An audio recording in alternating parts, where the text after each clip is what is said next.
네, 안녕하십니까. 이 시간에는 제가 연필과 행복에서 준비한 내용을 설명드리고자 합니다. 연필과 행복에서는 심리학 그리고 상담학의 내용을 지식을 소개하는 영상입니다. 그래서 지금 화면에 보이는 이 시트는 제가 심리 상담을 설명함에 있어서 한 장에 정리한 것입니다.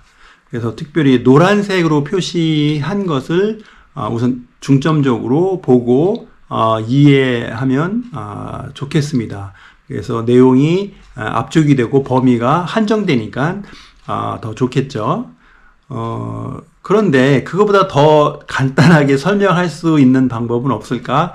제가 고민했습니다. 그래서 그것을 6가지 주제로 해서 심리 상담이란 무엇인가, 그걸 이제 종합적으로 이제 압축해서 영상을 촬영하게 됐습니다. 그래서 요번 영상에서는 그것을 압축한 내용을 소개하는 시간이 되겠습니다. 그래서 그 순서는 뭐냐면 심리 상담은 무엇인가이죠. 그것을 이제 종합적으로 설명을 하는데, 압축해서 보는데 6가지로 준비했습니다. 첫 번째, 심리학, 상담학은 무엇인가? 그리고 두 번째, 완벽과 적절. 세 번째, 욕구와 욕심. 네 번째, 기능과 정서. 그리고 5번째, 6번째는 경계와 대화법입니다. 그래서 첫 번째 시간으로서 심리학, 상담학은 무엇이냐 이거죠. 그렇죠? 심리라는 것은 마음의 흐름이라는 거예요. 마음의 논리라는 것이죠. 심리. 그래서 심리학은 어디에 적용이 되냐면 개개인 한 사람 한 사람에 적용되는 학문이라는 거죠. 그래서 심리학에서는 특히 사람은 기능과 정서적인 부분이 있는데 어디에 초점을 맞추냐? 정서에 초점을 맞춘다는 것이죠. 그래서 정서라는 것은 사람이 각자 갖고 있는 생각 그리고 감정이 있겠죠. 그래서 그 생각, 감정이 하나로 뭉쳐져 있는 게 마음이라는 거죠. 그래서 이제 정서다 이렇게 표현을 합니다. 그래서 심리학은 각 개인의 마음의 정서에 초점을 맞추는 학문이라는 것이죠. 그래서 그 마음이 어떠한 상태냐, 그 생각이나 감정, 그 정서가 인정을 받느냐, 부정을 받느냐. 그래서 그 키워드는, 심리학의 키워드는 인정이라고 말할 수 있겠습니다. 더 나아가서 심리학에서 경계라는 단어가 있거든요. 경계의 개념이 있다는 것이죠. 심리학에서 경계를 빼면 뭐랄까요? 한식에서 밥이 없는 거와 같지 않을까 라고 생각이 됩니다. 심리학의 핵심 중의 핵심인 경계를 말씀드릴 수 있겠습니다. 다음으로는 상담학입니다. 상담은 서로 이야기하는 학문 아니겠습니까? 서로 이야기하다는 것이죠. 그러니까 상담학에서는 어디에 한정을 되느냐? 관계에 한정이 된다는 것이죠. 그 관계의 요소 개인은 심리학인 것이고, 개인과 개인이 만나서 관계가 형성이 된다는 것이죠. 그러면 어디에 해당되느냐? 상담학에 해당된다는 것이죠. 그래서 상담은 관계에서는 기능이 우선한다는 거예요. 그렇죠? 심리학에서는 정서가 우선인데 상담학에서는 기능이 우선한다. 말씀드릴 수 있습니다. 그래서 심리학의 핵심 키워드는 인정인데, 상담학, 서로 관계하는 데 있어서는 뭐가 중요하냐? 사랑이 중요하다는 것이죠. 그것이 핵심 키워드라고 말씀드릴 수 있겠습니다. 그래서 상담학은 서로 이야기하는 학문이라고 했는데, 그러면 대화법, 그렇죠? 사람과 사람의 관계함에 있어서 무엇이 중요하냐?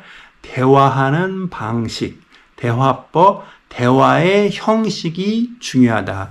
그래서 이번 영상에서는 이것을 소개할 예정입니다. 사람이 하루에 5만 가지 생각을 한다고 하지 않습니까? 근데 그 생각은 어디서부터 하냐면은 그 사람이 갖고 있는 지식에서부터 온다는 거죠. 모르는 건 생각할 수가 없습니다. 알고 있는 걸 생각하는 것이죠. 상상도 거기에 포함이 되겠죠.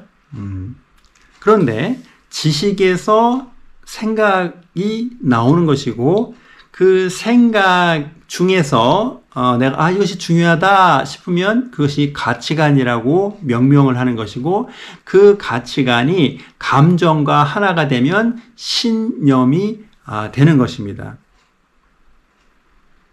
이 시간에는 심리학 상담학의 지식을 제가 소개하는데, 그 가치관과 신념이 무엇을 결정을 하냐면 선택의 근거가 된다는 것이죠. 그렇죠?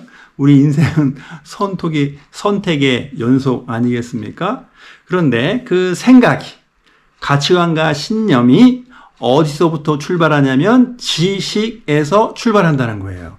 그래서 이번 영상은 반복해서 말씀을 드리지만 심리학 상담학에 대한 지식을 소개한다는 것이죠. 그래서 심리학 상담의 지식을 새롭게 접했을 때 무엇이 바뀌냐면 생각이 바뀐다는 것이죠. 생각이 바뀌면 가치관과 신념이 바뀔 가능성이 있다는 것이죠. 그것이 무엇이냐? 변화라는 것이죠. 심리학 상담학의 지식을 내가 접하고 습득함으로써, 이해함으로써 나의 생각과 가치관이 바뀜으로써 선택이 바뀐다는 거예요. 그렇죠? 그것이 무엇을 원하느냐? 변화, 긍정의 변화를 나타날 수 있다는 것이죠. 이상 심리학 그리고 상담학은 무엇인가, 적용과 한계에 대해서 말씀을 드렸습니다. 자, 그런데 심리학이라는 것은 키워드를 개인, 정서, 인정, 경계를 말씀을 드렸는데, 개인이라는 것은 무엇이냐면 사람은 누구나 이상적인 나와 현실적인 나가 있거든요. 존재적인 나와 관계적인 내가 있다는 것이죠. 그래서 심리학은 개인인데, 개인에 적용하는데 그것은 무엇이냐? 이상적인 나, 이상적인 생각에 적용이 된다는 것이죠. 그렇죠? 그리고 심리학은 정서가 우선한다고 말씀드렸죠? 기능보다는 정서가 우선한다. 그 정서는 무엇이냐? 생각과 감정이라는 것이죠. 그것이 어디에 영향을 미치냐? 가치관 그리고 기질이라는 키워드를 우리가 도출할 수 있다는 것이죠. 심리학에서 말씀이죠. 그렇던 심리학의 핵심 키워드 중에 하나가 인정이라는 것이죠. 인정이라는 것은 그렇구나 하고 확실히 그렇다고 여김. 그렇죠? 그것이 인정의 정의라는 것이죠. 그래서 그 인정은 그렇구나 라는 그 심리학에서 말하는 그 인정의 그렇구나 하고 여기는 것은 논리나 법이나 규범, 규칙, 문화와 상관이 없다는 것입니다. 어디에요? 심리학에, 개인에겐 그렇다는 것이죠. 이상적인 나한테는 그렇다는 것이죠. 너무너무 중요한 개념입니다. 그리고 심리학에서 경계라는 키워드가 있었는데, 그 경계라는 것은 각자가 갖고 있는 고유 권한이라는 것이죠. 어떤 권한이냐? 선택의 권한이라는 것이죠. 그 선택할 수 있는 근거가 뭐냐면 경계, 바운더리, 영역이라는 것이죠. 그 규정을 누가 짓냐? 각자가 한다는 것이죠. 그렇죠? 각자가 어디에 적용된다? 심리학에 적용된다 그랬지 않습니까? 그러니까 심리학에서는 경계의 규정을 말하지 않을 수가 없는 거예요. 너무너무 중요한 겁니다. 인정이라는 키워드와 경계라는 키워드는 너무너무 중요합니다. 그래서 경계의 규정을 함으로써 무엇을 하냐? 선택의 근거가 된다 말할 수 있습니다. 다음으로는 이제 상담학의 키워드가 관계다, 기능이다, 사랑이다, 대화법이다 라는 키워드 4가지를 말씀을 드렸는데, 그렇죠? 관계적인 나라는 거죠. 관계적인 나. 상담학에서는 관계에 초점을 맞추는 학문인데, 관계에서는 현실적인 나라는 거예요. 존재적일 때는, 내 개인일 때는 이상적인 내가 중요한데 관계에서는 현실적인 내가 중요하다는 것이죠. 그게 뭐예요? 사회성이 중요하다. 관계가 중요하다. 그것이 상담학이라는 것이에요. 두 번째 키워드는 기능인데, 그랬죠? 기능은 무엇을 할 수 있는 능력이 기능 아니겠습니까? 수행 능력이라는 것이죠. 어떤 일을 할 수 있는 능력이 기능이라는 거예요. 그래서 관계에서는 무엇이 중요하다? 능력이 중요하다. 기능이 중요하다. 기능이 능력이 우선한다는 거예요. 그 다음에 상담에서 키워드는 사랑이라는 것이죠. 사랑이라는 것은 상대를 귀히 여기는 마음이라는 거예요. 그래서 그것이 진심이든 진심이 아니든 그 마음의 의도가 어떻든 상관없이 관계에서는, 그렇죠, 예의가 중요하다는 거예요. 형식이 중요하다는 것을 말할 수 있습니다. 관계에서는 그렇다는 것이죠. 그리고 상담학의 또 키워드는 대화법이 있다는 거예요. 그렇죠? 서로 이야기하니까 대화가 중요하겠죠. 근데 그 대화는 방식이 있다는 거예요. 어떻게? 형식적인 방식이 있다. 대화의 공식이 있다는 것입니다. 그러니까 심리학에서는 내용이 중요하고 상담학에서는 형식이 중요하다는 것을 말한다는 걸 알 수 있습니다. 그렇죠? 관계에서는 형식이 중요하다 말할 수 있습니다. 그래서 경계와 대화법, 그렇죠? 그래서 형식이 내용을 바꾼다는 거죠. 형식, 일정한 형식을 계속 취하다 보면 내용이 뒤따라와서 바뀐다는 것이죠. 그렇죠? 내용을 바꾸긴 힘들죠. 그럼 뭐는 쉬워요? 형식을 바꾸긴 쉽다는 것이죠. 그래서 경계의 개념을 알고 대화법을 어느 정도 이해해서 내 일상의 삶 속에서 그것이 실현이 되고 구현이 됐을 때 그 형식적으로 말이죠. 아주 놀라운 경험을 할 수 있을 것이라 생각했기 때문에 이 영상을 제가 만들고 준비를 했겠죠. 그래서 또 기질 하면은 이제 그 MBTI와 애니어그램이라는 그 지식을 빌려서 저는 소개를 했습니다. 이상 심리학, 상담학이란 무엇인가에 대해서 말씀을 드렸습니다. 두 번째 시간 완벽과 적절입니다. 완벽이란 뜻은 결함이 없고 아주 온전하다는 것이죠. 그렇죠? 결함이 없는 상태, 아주 온전한 상태, 극강의 그 아름다움, 그것이 뭐냐? 완벽이라는 뜻이다. 예. 그럼 적절은 무엇이냐 이거죠? 적절하면은 그 어떠한 흐름, 어떠한 상황, 그리고 어떠한 요구에 대해서 알맞은 것, 그렇죠? 그러니까 결함이 포함이 돼도 괜찮다는 것이죠. 그렇죠? 그것이 적절이라는 것이죠. 근데 완벽과 적절을 왜 이야기하냐 이거죠? 완벽은 이상적인 겁니다. 그리고 생각이나 관념 속에 있는 거예요. 현실에는 없다 이거예요. 그래서 완벽은 시간과 공간의 제한을 받지 않는다는 그런 특성도 있다는 것이죠.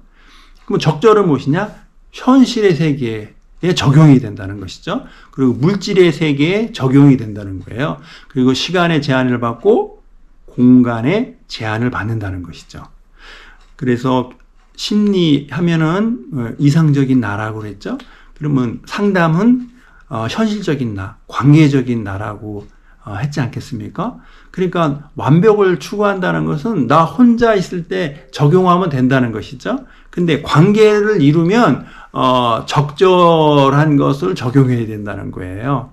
그래서 완벽을 추구할 것은 무엇이냐? 나 혼자에 적용되는 것은 정신세계 또 종교생활, 거기에는 완벽을 추구할 수 있다는 것이죠. 근데 그것이 사회적 관계에서는 적용하는 기능적인 일에서는 이제 완벽을 추구할 수 있겠죠. 그것도 어느 범위에서 적절한 범위 안에서 완벽을 추구할 수는 있겠죠. 어떤 일을 할 때 말이죠. 근데 완벽할 수는 없다는 것이죠. 현실 세계에서는. 그리고 적절을 추구한다는 것이죠. 그것은 현실 세계에서, 물질 세계에서는 적절을 추구한다는 것이죠. 우리가 어디에 살죠? 이상적인 정신 세계에 사나요? 아니면 현실에 사나요?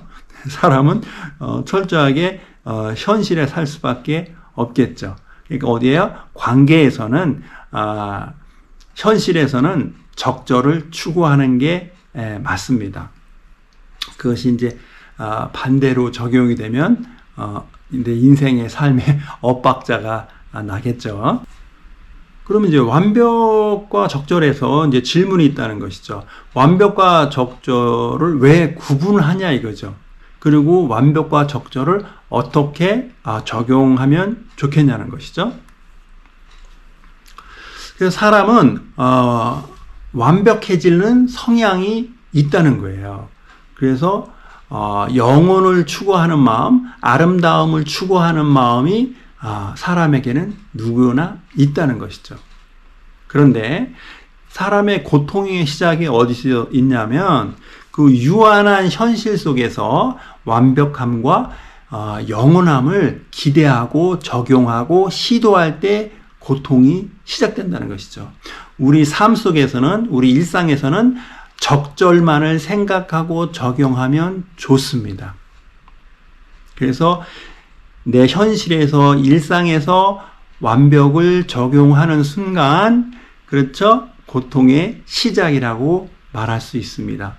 그래서 내가 적절을 추구할 것이냐, 완벽을 추구할 것이냐에 따라서 그 고민, 그 구분부터가 하면 참 좋겠다는 것이죠. 내 자신에게도, 그리고 관계 속에서 그렇다는 것입니다. 그래서 이 시간에 완벽과 적적이라는 그 단어를 도출해서 같이 이야기해 본 것입니다. 네, 이번 시간은 욕구와 욕심에 대해서 같이 이야기했으면 좋겠습니다. 욕구는 무엇이냐 이거죠. 욕구는 부족해서 채우려는 마음이 욕구라는 것이죠. 그러면 욕심은 무엇이냐? 충족되었는데, 욕구를 충족했는데 더 채우려는 마음이 욕심이라는 것이죠. 그러면 욕구에는 무엇이 있겠느냐 이거죠. 그래서 자기 성장의 욕구라는 거죠. 근데 이제 그 사람의 마음에서도 자기가 지금보다는 더 좋은 상태가 되었으면 좋겠다. 내가 성장을 했으면 좋겠다는 그런 욕구가 있다는 것이죠. 아주 강력하고 아주 좋은 것입니다. 자기 성장의 욕구.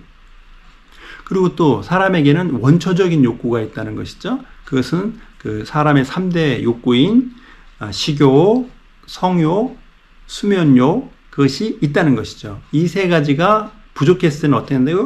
채우려는 마음이 있다는 것이죠. 그리고 또 다른 측면에서 욕구의 4단계 설명을 하면 생존의 욕구, 안정의 욕구, 사랑의 욕구, 자아 실현의 욕구가 있습니다. 이것은 어떻게 보면 서술하고 할 수도 있겠죠. 그렇죠? 먼저 생존의 욕구가 채워져야겠죠. 그러면 뭐가 돼요? 생존의 욕구가 채워졌으면 좀 안정이 되었으면 좋겠다는 것이죠.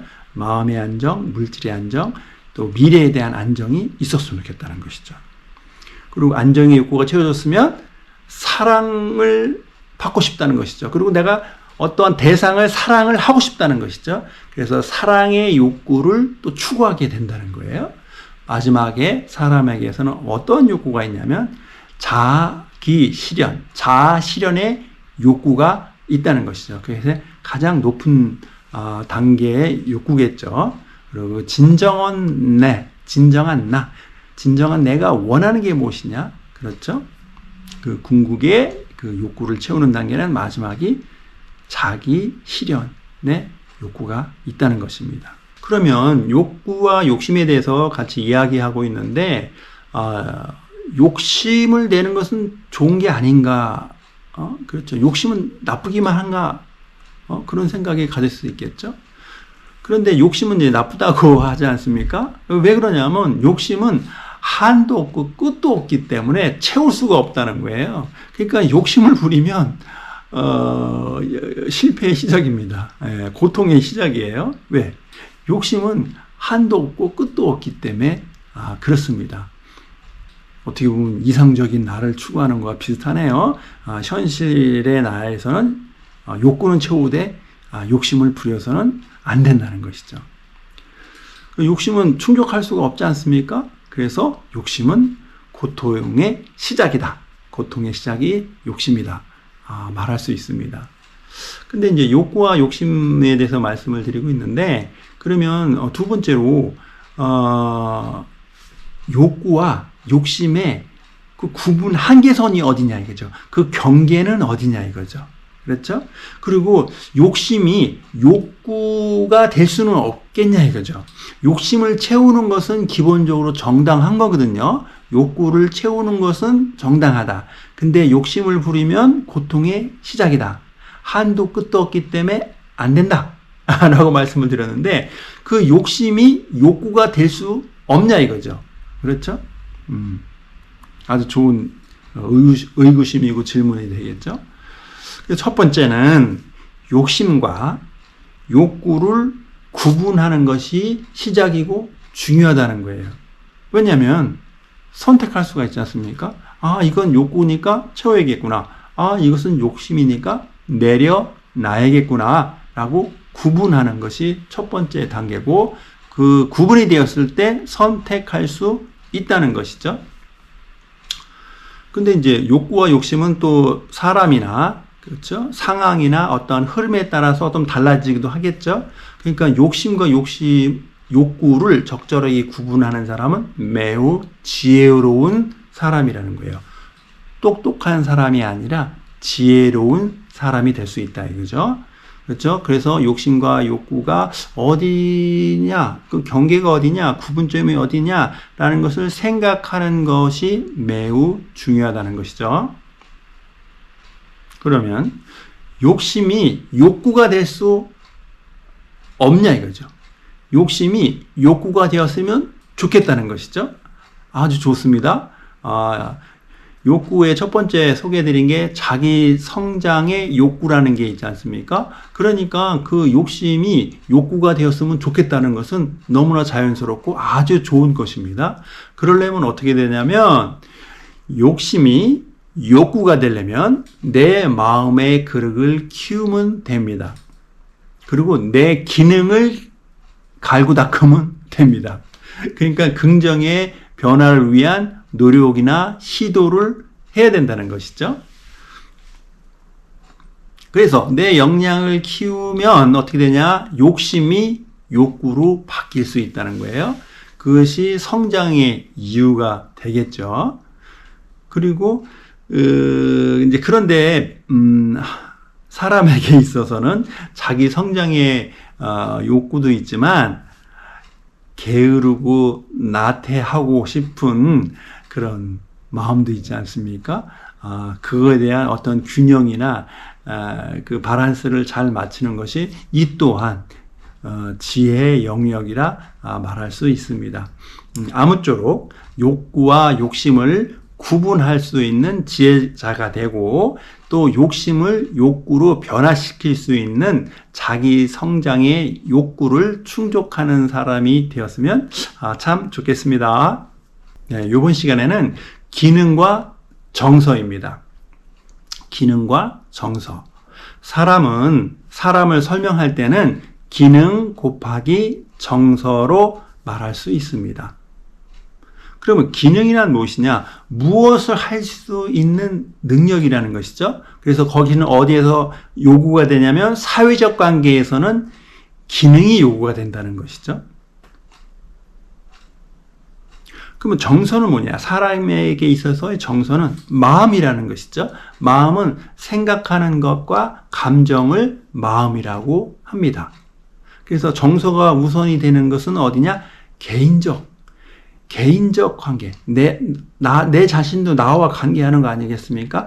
내 자신과 내가 관계하는 거. 나에게 적용되는 것은 정서가 우선된다는 것이죠. 그것이 중요하고 어쩌면 그것이 다라 해도 과언이 아닙니다. 그렇지만 또 사람은 동시에 관계를 하지 않습니까? 관계를 하면 무엇이 우선이 되느냐? 기능이 우선이 되는 것입니다. 그렇죠? 무엇을 할 수 있는 능력이 우선이 된다는 거예요. 그러면 지금 이 시간에는 이제 기능과 정서에 대해서 같이 이야기하고 있는데 기능과 정서를 왜 구분을 해야 되냐 이거죠. 그렇죠? 자, 인간의 삶은 개인적 관계, 내 자신도 있지만 다른 사람과의 관계, 사회적 관계도 있지 않습니까? 그렇죠? 내 자신과 하는 관계하는 개인적 관계, 타인과 하는 사회적 관계가 있다는 거예요. 인간의 삶은. 그런데 이제 개인적 관계는 또 어떻게 말할 수 있냐면 자기 자신도 있고, 그렇죠? 부부 관계, 부모, 자식 관계, 또 형제, 자매 관계, 그리고 아주 친한 그 절친, 그런 관계는 개인적 관계의 영역이라 말할 수 있겠죠. 그럼 사회적 관계는 뭐가 있어요? 개인적 관계 이외의 모든 것이 사회적 관계겠죠? 그렇죠? 근데 갈등과 고통의 원인이 뭐냐면 개인적 관계에서 기능을 우선시했을 때 갈등과 고통이 생기고 사회적 관계에서 정서를 우선시했을 때는 갈등과 고통의 원인이 된다는 것이죠. 그래서 그것도 구분하자 이거죠. 기능을 우선시할 것이냐, 정서를 우선시할 것이냐, 그리고 기능이 요구하는 게 무엇이고 정서가 요구하는 게 무엇인가를 구분하는 것도 지혜겠네요. 그것도 경계에 해당이 되겠네요. 예, 기능과 정서에 얘기하고 있는데 그러면 기능과 정서를 부적절하게 적용하는 예시는 무엇이 있겠느냐는 것이죠. 개인적 관계는 뭐예요? 내 자신과 가족 관계나 친구가 개인적 관계라고 한다면 거기에는 예를 들어서 뭐 가정 생활을 함에 있어서 뭐 성적, 뭐 돈, 어떠한 자격, 또 사회적인 체면 이런 것을 우선하면 갈등이 생긴다는 거예요. 고통스럽다는 거죠. 또 사회적 관계, 그것은 뭐예요? 이제 직장이나 사업장이겠죠. 사회적 관계에서 우리는 한 가족처럼 일하자. 가족 같은 분위기가 중요해. 그리고 내일처럼 일하자는 거죠. 어디에서요? 직장이나 사업장에서 내일처럼 일하자. 그리고 감정적인 일 처리를 한다는 거예요. 어떤 논리적인 일 처리가 아니라 기능적인 일 처리가 아니라 감정적인 개인의 생각을 우선시해서 사회적 관계에서 적용을 하면 안 된다는 것이죠. 그것이 부적절한 적용의 예시라는 것이죠. 기능과 정서를 구분하는 게 매우 중요하고 그리고 기능을 우선시할 것이냐 정서를 우선시할 것이냐 그 적용도 매우 중요합니다. 이것이 잘 적용이 됐을 때 괜찮고요. 만약에 이것이 엇박자가 났을 때는 고통의 시작이 갈등의 시작이 될 것입니다. 그러므로 기능과 정서를 잘 구분하고 또 잘 적용하는 것이 매우 중요합니다. 네, 이번 시간에는 경계입니다. 그렇죠? 경계는 그 심리학에서 개인의 영역에서 너무너무 중요합니다. 아무리 강조해도 부족함이 없습니다. 사람은 누구나 선택의 권한이 있지 않습니까? 이것은 아주 절대적인 것이죠. 그 선택의 권한은 아주 절대적인 것인데 그것을 다른 말로 표현하자면 경계가 되겠습니다. 경계는 무엇이냐? 고유한 권한의 범위를 경계라는 것이죠. 그래서 이 세상 모든 것에서는 경계가 아닌 게 없어요. 정신세계든 물질세계든 모든 것이 경계라고 할 수 있습니다. 경계는 뭐라고요? 고유 권한의 범위라고 말할 수 있습니다.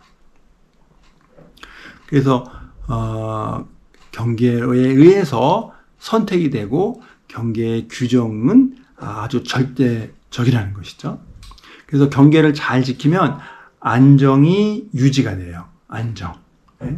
생각이나 감정이 안정적인 된다는 거죠. 합리적인 생각을 하고 외부의 어떤 갈등이나 편안함에 그 자극이 와도 안정적인 감정을 유지할 수 있다는 것이죠.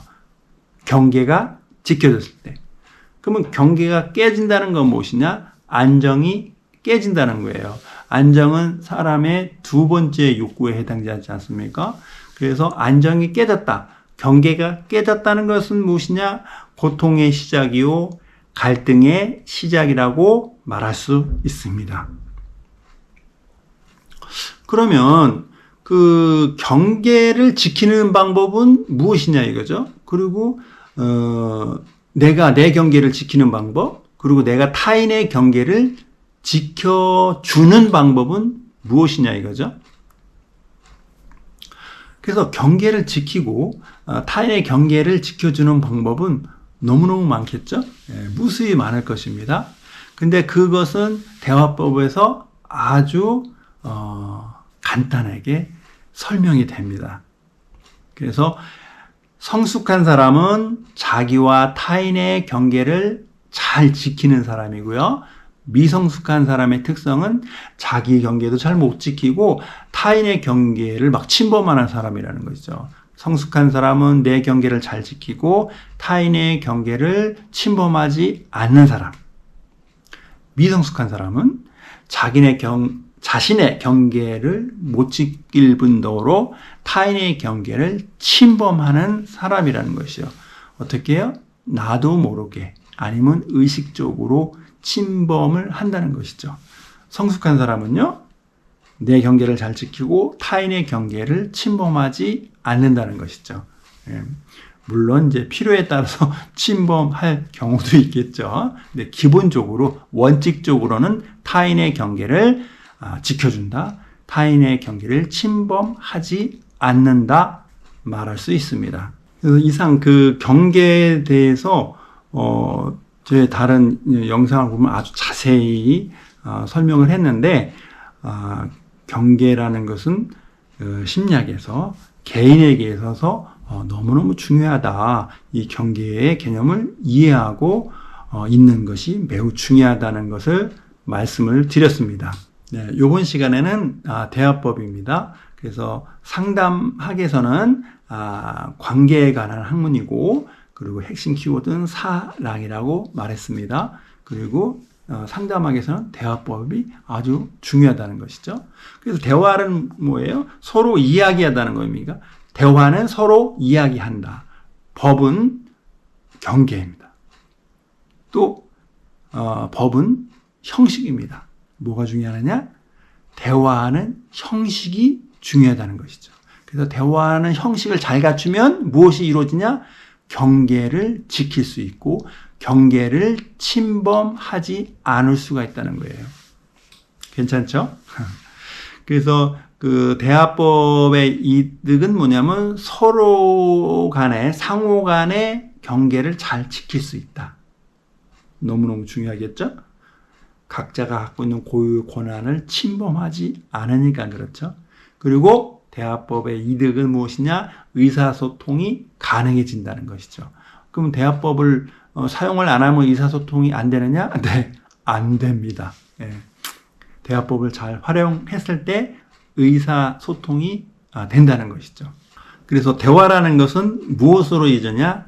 듣는 것, 듣기와 말하는 것, 말하기로 이루어졌다는 것이죠. 대화는 듣기와 말하기로 이루어졌다. 네, 대화법을 말씀드리고 있는데 이제 대화법 중에서 말하기입니다. 내가 말을 할 때는 내 중심적으로 말하는 것입니다. 이기적인 의도로 말하는 것입니다. 나에게 유리하게 말하는 것입니다. 근데 말하기는 네 가지로 구분해 봤습니다. 설명, 질문, 요구와 거절입니다. 설명의 대극은 잔소리, 질문의 대극은 지시, 요구의 대극은 기대하는 거, 거절의 대극은 비난으로 정리해 봤습니다. 그러면 설명과 잔소리, 어떨 때 내가 말할 때 어떤 경우에 설명이 되고 어떤 경우에 잔소리가 되겠냐 이거죠. 상대방이 듣기를 원할 때 내가 말하면 설명이 되는 것이고 상대방이 내 말을 듣기 싫을 때는 잔소리가 되는 것입니다. 말하기의 두 번째 질문입니다. 그렇죠? 질문하는 것은 두 가지 의미가 있겠죠. 말하기의 질문은 내가 상대방한테 궁금해서 물어보는 거예요. 그러니까 이기적인 의도에서 질문하는 거죠. 그게 맞다는 것이죠. 또 질문에 어떠한 기능이 있냐면 질문을 하면 그 선택권을, 주도권을 상대방에 넘겨주는 그런 또 기능도 있죠. 그래서 우리가 이제 질문을 잘 안 하죠. 주도권을 넘겨주기 싫어서 그렇습니다. 그래서 이제 설명이 되고 잔소리가 되려면 상대방이 원하면 설명, 상대방이 듣기 싫으면 잔소리라는데 여기서 또 질문을 사용할 수도 있겠죠. 내가 이러이러한 얘기를 하고 싶은데 얘기하자. 그러면 상대방이 말하기 쉽지 않으면 노가 하겠죠. 내가 이 말을 하고 싶은데 내 말을 들어줄래? 라고 물어보면 또 가능하겠죠. 그래서 거기서 말해보세요 하면은 설명이 되는 것이고, 아니 듣기 싫어요, 듣기를 원치 않습니다 이렇게 했다면 내가 잔소리를 안 할 수 있는 그런 방법도 되겠죠. 그래서 설명과 질문을 말씀을 드렸고, 말하기에서 요구와 거절이 있습니다. 요구와 거절은 요구할 수 있고 거절할 수 있는 사람은 성숙한 사람, 미성숙한 사람의 특성은 뭐냐면 요구하는 말, 거절을 하는 말을 잘 못합니다. 굉장히 어렵고 좀 상황에 안 맞는 부적절한 요구와 거절을 하죠. 그래서 단순히 그냥 가볍게 요구하면 될 그것을 표현하면 되는데 요구를 잘 못하니까 어떻게 해요? 마음속에 기대를 하는 것입니다. 관계에서 기대는 너무 힘듭니다. 그냥 가볍게 요구하는 것이 좋습니다. 그리고 거절이 있습니다. 거절의 말을 가볍게 하면 되는데 그 거절의 말을 잘 못합니다. 여러 가지 이유에 의해서 거절을 잘 못해요. 그래서 거절 대신 비난을 하죠. 그래서 상대의 말을 평가하고 비난을 하다든가 상대의 존재를 비난하기도 합니다. 그래서 아주 심한 고통과 갈등 관계로 들어가죠. 그래서 이 시간에는 대화법에 대해서 말씀을 드리겠는데 대화법 중에서 말하기는 네 가지 영역이 있는데 설명, 질문, 요구, 거절 이렇게 네 가지가 있습니다. 다음으로 이제 대화법에서는 이제 듣기의 영역을 말씀드리겠습니다. 들을 때는 이타적인 마음으로 듣는 것입니다. 말하기에는 이기적인 마음으로 말하고 들을 때는 이타적인 마음으로 듣는 것이 좋습니다. 듣기의 핵심은 반응입니다. 그 반응이라는 것은 뭐냐면 말하는 사람이 이 사람이 내 말을 잘 듣고 있구나 하는 그 모든 것이 듣기의 반응입니다. 그래서 듣기의 반응은 무엇이 있냐면 형식적 반응과 내용적 반응이 있습니다. 그래서 먼저 형식적 반응을 말씀드리면 세 단계로 정리를 해봤는데 내가 들을 때 뭐뭐라고요? 그런데 그 뭐뭐가 무슨 말이죠? 무슨 뜻이죠? 마지막 세 번째는 그렇군요. 이 세 단계로 하면 매우 좋습니다. 이것이 형식적 반응입니다. 그래서 뭐뭐라고요? 라는 것은 상대가 사용한 단어를 그대로 반복하는 거. 앵무새처럼 그대로 반복하는 것입니다. 상대방이 사용한 단어를 뭐뭐라고요? 이렇게 반응을 하는 거죠. 그러면 듣고 있다는 반응이 되겠죠. 두 번째, 그런데 뭐뭐가 무슨 말이죠? 무슨 뜻이죠? 라는 것은 뭐냐면 상대방의 말한 규정이 무엇이냐, 그걸 듣겠다는 것이죠. 상대방이 무슨 말을 하면 자기식으로 해석을 해서 듣거든요. 노굿입니다. 들을 때는 상대방이 무슨 말을 하는가, 그것을 듣는 것이 좋습니다. 마지막으로, 이것도 중요하죠. 그렇군요. 뭐라고요? 인정이라는 거예요. 그 개인에게 가장 중요한 것은 인정이라고 그러지 않습니까?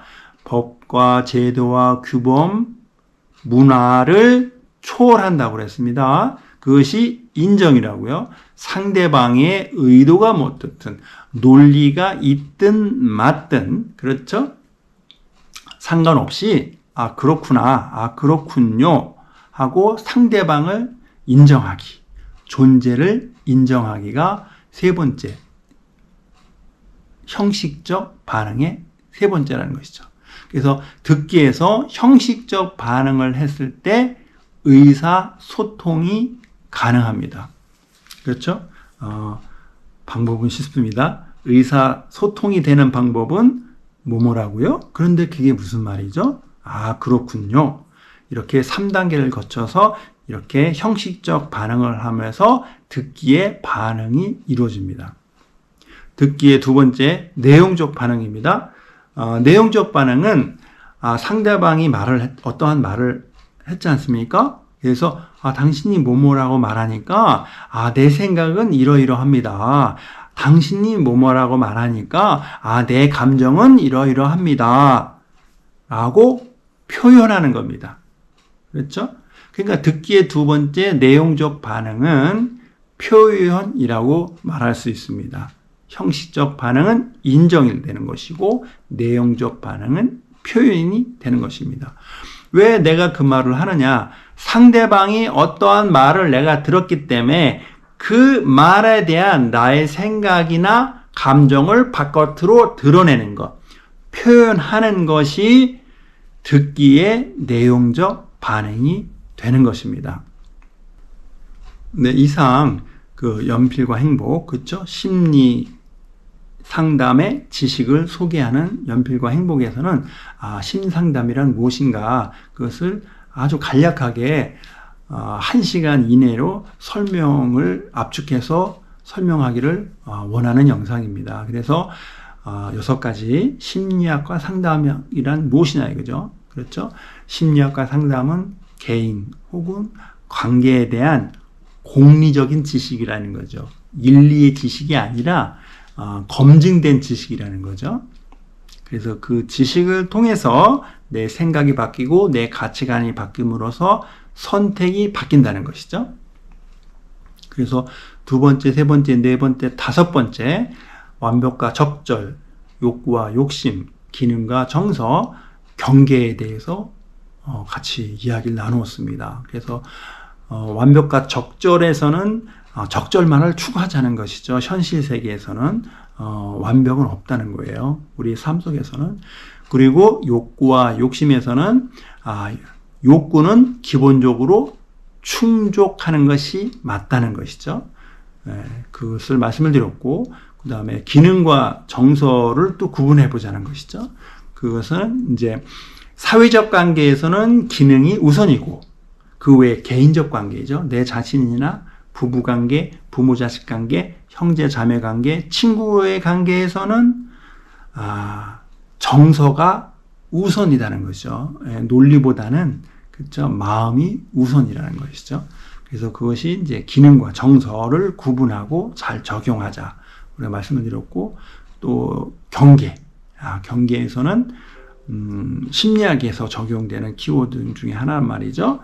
존재, 개인에게 적용될 때는 경계다는 것이죠. 그 경계의 규정은 각자가 하는 고유 권한이라고 말씀드렸고, 그것은 평가의 대상, 비난과 비평의 대상이 아니라는 것이죠.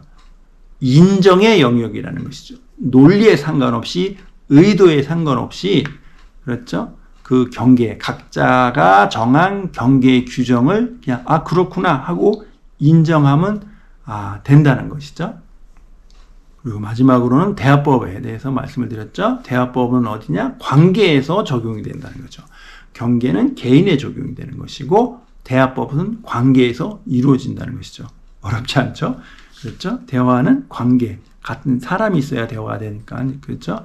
그래서 대화법에서는 무엇을 말씀드렸냐면 말하기와 듣기가 있는데, 말할 때는 자기중심적으로 자기에게 유리한 방향으로 말을 하는 것이고, 들을 때는 이타적으로 듣는다는 것이죠. 상대방 위주로 듣는다는 것이죠. 그렇죠? 그래서 상대방의 경계를 듣는다, 이렇게 말할 수가 있습니다. 그러니까 적절한 것도 기브 앤 테이크가 되겠네요. 대화법에서. 그래서 완벽과 적절, 욕구와 욕심, 기능과 정서로서 각자의 경계 규정에 영향을 미칠 것이고, 그것이 기본이 된 상태에서 듣기와 말하기, 대화를 하면 매우 좋습니다. 제가 이렇게 정리할 수 있었던 것은, 제가 심리상담을 공부하고 심리상담 활동은 거반 20년 정도의 시간이 흘렀거든요. 그래서 제가 시간이 흐르면 흐를수록 지금 이 6가지로 정리한 것이 사실은 제가 상담하는 내용의 다입니다.